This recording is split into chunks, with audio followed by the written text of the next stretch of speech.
Dice la Escritura: Pablo, prisionero de Jesucristo, y el hermano Timoteo al amado Filemón, colaborador nuestro, y a la amada Apía y Arquipo, nuestro compañero de milicia, y a la iglesia que está en su casa. Gracia y paz a vosotros, de Dios nuestro Padre y de nuestro Señor Jesucristo. Entonces es una carta a un hermano en la fe, a un colaborador, ¿no? Alguien que hace parte de la milicia, dice allí, del trabajo por el Evangelio.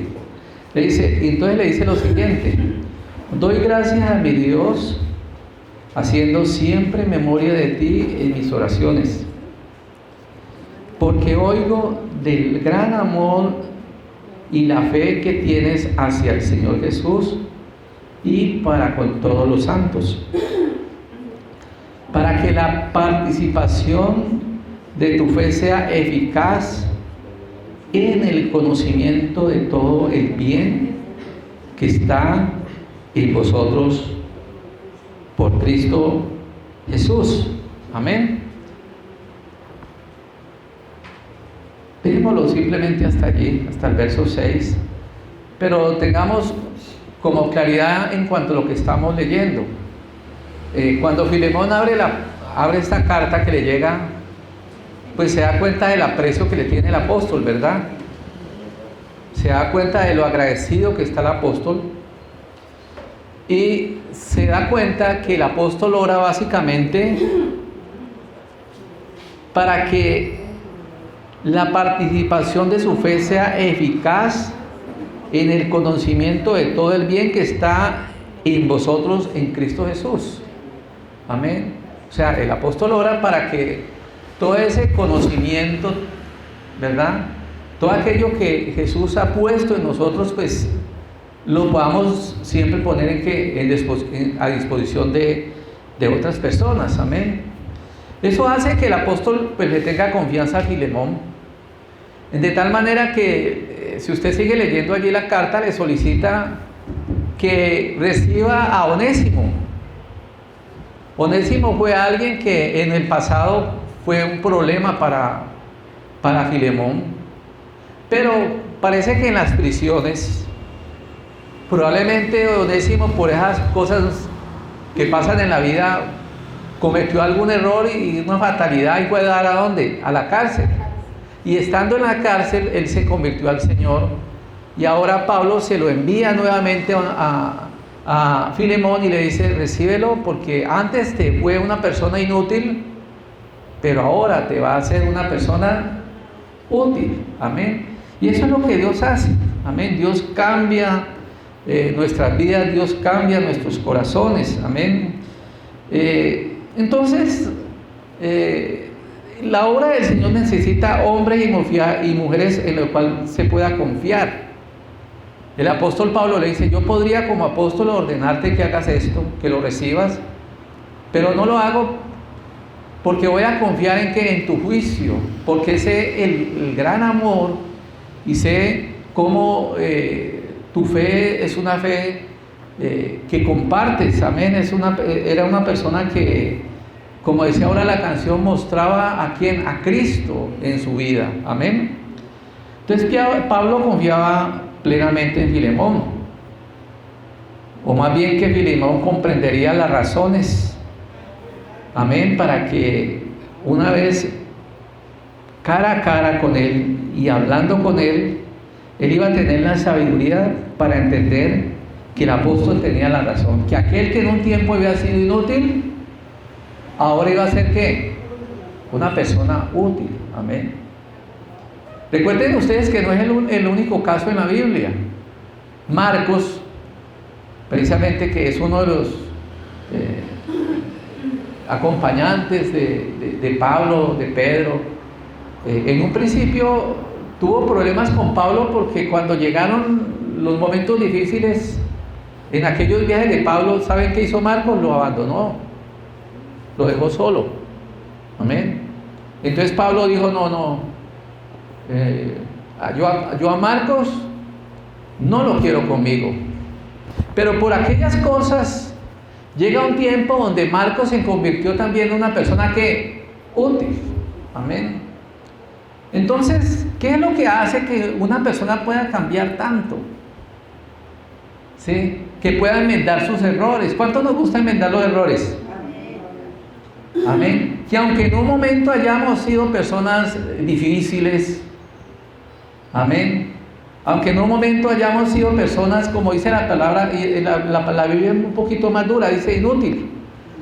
Porque Pablo dice, en un tiempo te fue inútil. ¿Cómo así que alguien que en un tiempo me fue inútil ahora me es útil? ¿Cómo así que alguien que me deja abandonado en el trabajo de la obra del Señor, de repente se convierte en una persona de gran utilidad? ¿Cuántos saben que esas cosas pueden pasar?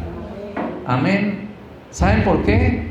Sencillamente porque todo depende de la manera en la cual yo afronte los tratos que tiene Dios con mi vida. Diga conmigo, todo depende la manera como yo afronte el trato que tiene Dios con cada uno de nosotros. Amén. Entonces, no podemos negarnos otra oportunidad cuando Cristo ha hecho su trabajo. Amén. Quizá ahora las cosas nos salen mal en nuestras relaciones como cristianos, en el trabajo, en las cosas como que nosotros compartimos. Amén. Pero uno dice, bueno, yo pongo en manos de Dios a esa persona. Yo pongo en manos de Dios a mi esposo. Yo pongo en manos de Dios a ese discípulo. Yo pongo en manos de Dios a esa ovejita que es tan difícil. O usted dirá, yo pongo en manos de Dios a mi hermano que es tan difícil, etcétera, etcétera. Amén. Y dejamos que sea Dios el que haga la ¿quién? El que haga la obra con cada una de esas personas. Amén. Entonces, cuando nosotros le permitimos que sea Dios el que haga la obra con las personas, los resultados pueden llegar a ser unos resultados muy óptimos. Amén. Los resultados pueden llegar incluso a sorprendernos. Amén. Entonces, en base a este texto que acabo de leer y del ejemplo que acabo de mencionar, quiero hoy hablar acerca de la manera como ese conocimiento de Dios me puede llegar a tener una fe eficaz. ¿Sí? ¿Cómo hacer que la fe de Cristo sea algo eficaz en mi vida? Cuando digo sea algo eficaz, es que sea algo de mucho beneficio. Amén. A mí me entristece dentro del pueblo cristiano ver que dicen, no, pues yo soy cristiano, pero a mí esto no me ha servido de nada. ¿Los ha escuchado? Yo soy cristiano, pero a mí esto no me ha servido ¿de qué? De nada. ¿Qué es lo que ya lleva a muchas personas en un momento a decir, no, pues que a mí, yo para qué voy a la iglesia, o para qué yo voy a escuchar al pastor predicar, aún para qué yo leo la Biblia si a mí eso no me ha servido de qué? De nada. Porque a unas personas les sirve de mucho, porque a unas personas nos hace tan feliz, ¿verdad?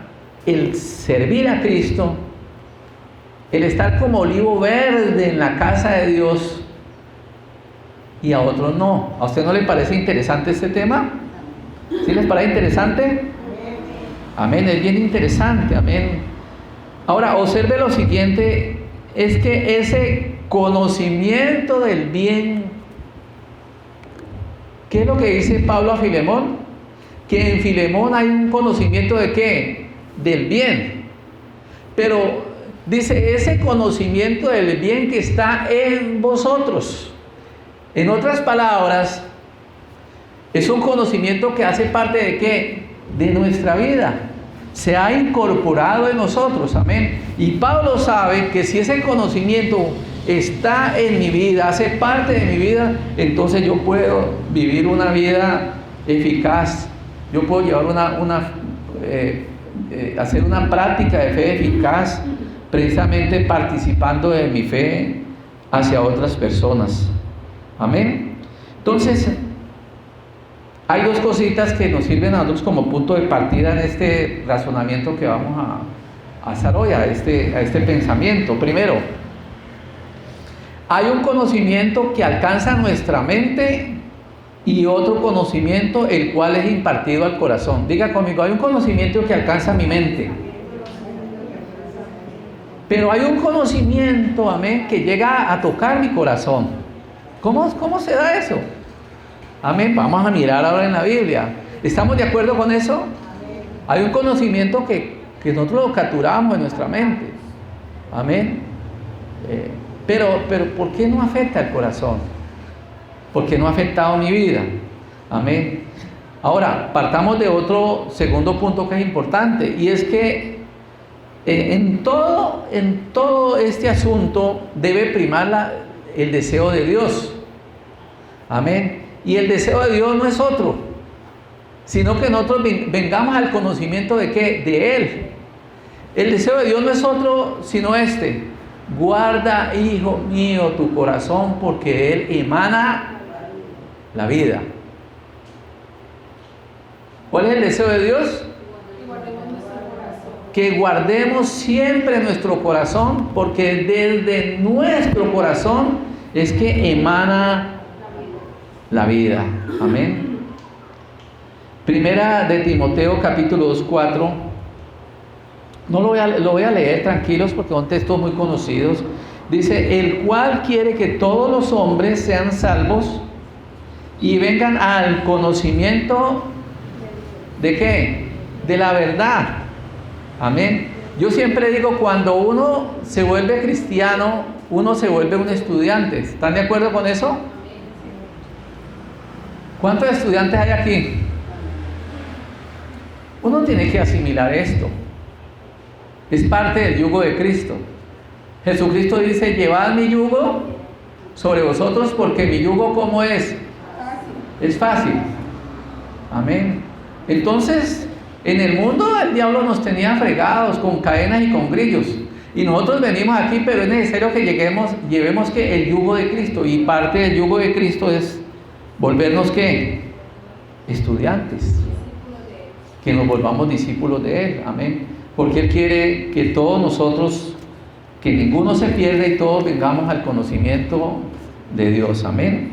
Entonces, número uno, vamos a ver lo siguiente: el conocimiento que alcanza nuestra mente y corazón. Ojo, el conocimiento que alcanza nuestra mente y corazón de una sola vez, es decir, que entiendo con mi mente y de una vez comprendo con el corazón, sucede una sola vez.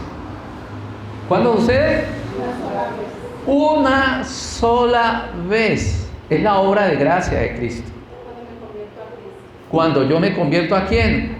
A Cristo. Amén. En la Biblia sucede eso. Dice la Escritura que el apóstol Pablo por allá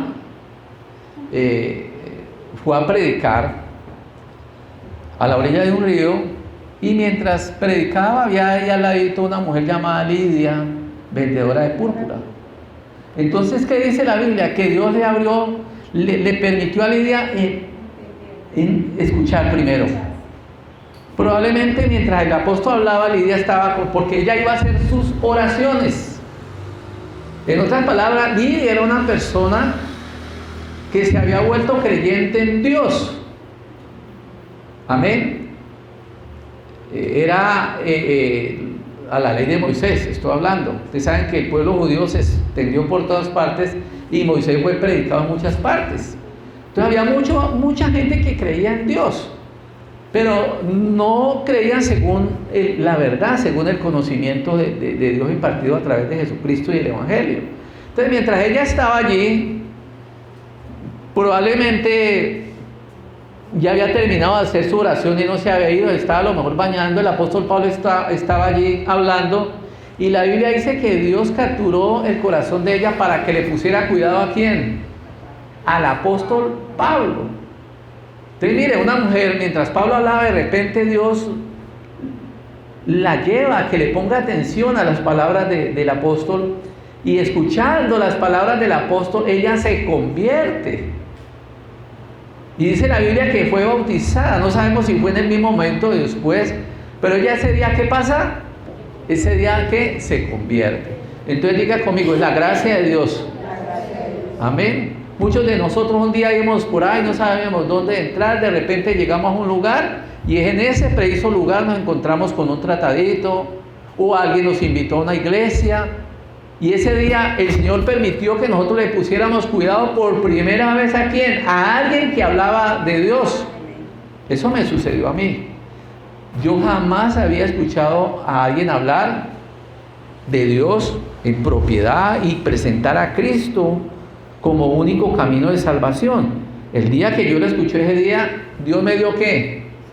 Yo dije, uy, eso que está hablando ese predicador, eso es verdad. ¿Por qué? Porque eso me sucede a mí. Entonces ese día yo acepté que yo era un pecador. Ese día yo le pedí perdón a Dios. Y ese día Jesucristo vino a mi vida. Amén. Dice la Escritura que es el Espíritu Santo que nos convence a nosotros ¿de qué?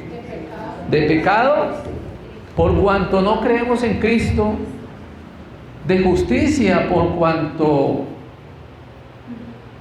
de juicio, perdón, porque el diablo ya ha sido juzgado, y de justicia por cuanto Jesucristo está a la diestra de Dios Padre. Amén. ¿Cuándo sucede eso? El día que nosotros nos convertimos. Es un conocimiento que imparte Dios y que nosotros lo aceptamos. Amén. A través de una reflexión. Amén. A través de que yo comprendo, yo entiendo que lo que se está diciendo es cierto. Amén. Pero, ¿qué pasa después de que ya soy un cristiano, no? Después de que ya soy un cristiano viene ya nuestro esfuerzo. Llega conmigo, ya el esfuerzo mío es importante. Por eso dice la Escritura, ir por todo el mundo, bautizando en el nombre de Cristo, ¿y qué? Y discipulando, enseñando. Amén. Si una persona llega a los pies de Cristo y solamente entiende que es un pecador y se bautiza, amén, la obra perfecta que Dios quiere hacer con su vida queda a mitad de camino. Porque necesita entrar en un proceso de ¿qué? Diga conmigo, de conocimiento. ¿De qué? De conocimiento. Amén. Estoy hablando de un proceso de que llegue nueva información ¿a qué? A mi mente. Ahí no estoy hablando del corazón, que llegue nueva información ¿a dónde? A mi mente. Eso lo hago como leyendo la Biblia. Uno acrecenta el conocimiento leyendo la Biblia. Uno acrecenta el conocimiento a través de los viajes. ¿Ustedes sabían eso?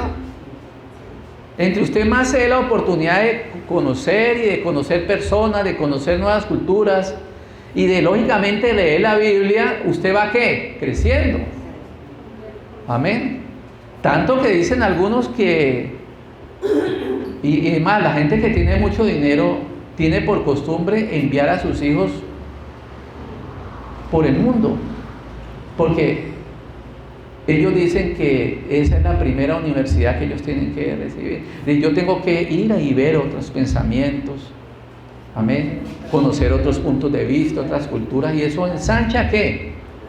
Ensancha la mente, eso ensancha el conocimiento, amén.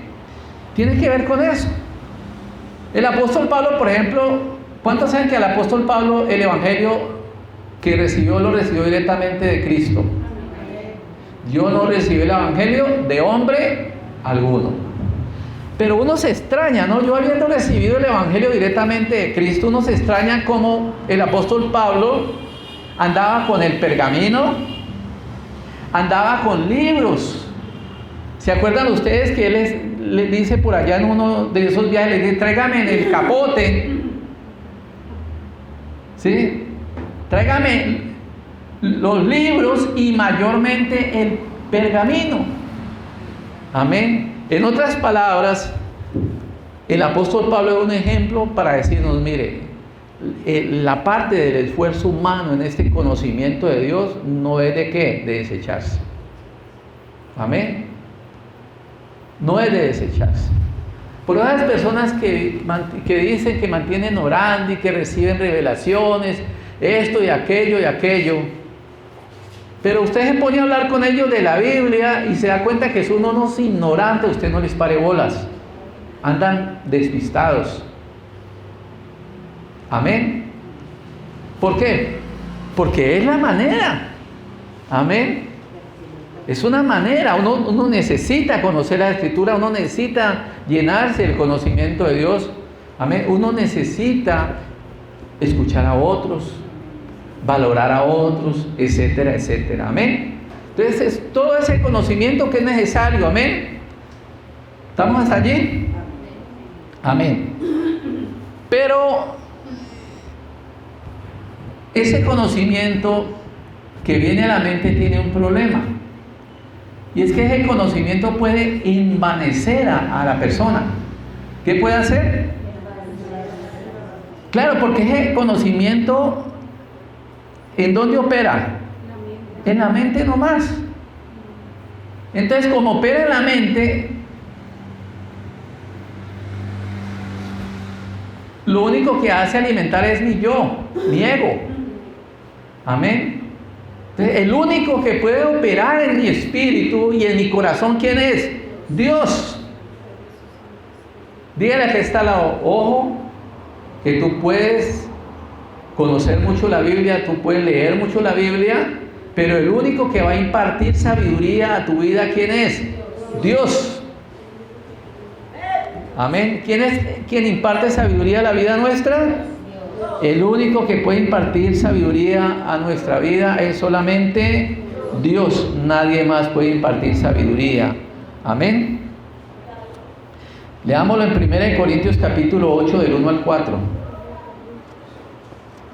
1 Corintios capítulo 8 del 1 al 4.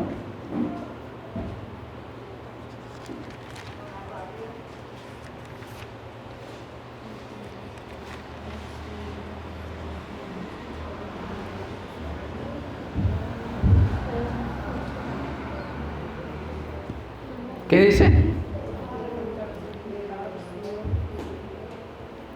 Del 1 al 4, ¿no? Mire lo que dice, y eso es una palabra que está allí como entre renglones. Dice, en cuanto a lo sacrificado a los ídolos, sabemos que todos tenemos ¿qué? Conocimiento. Dígale que está al lado, vos leíste en la Biblia que la idolatría es mala. Eso es un conocimiento básico. El conocimiento, ¿qué pasa? Envanece, pero el amor edifica.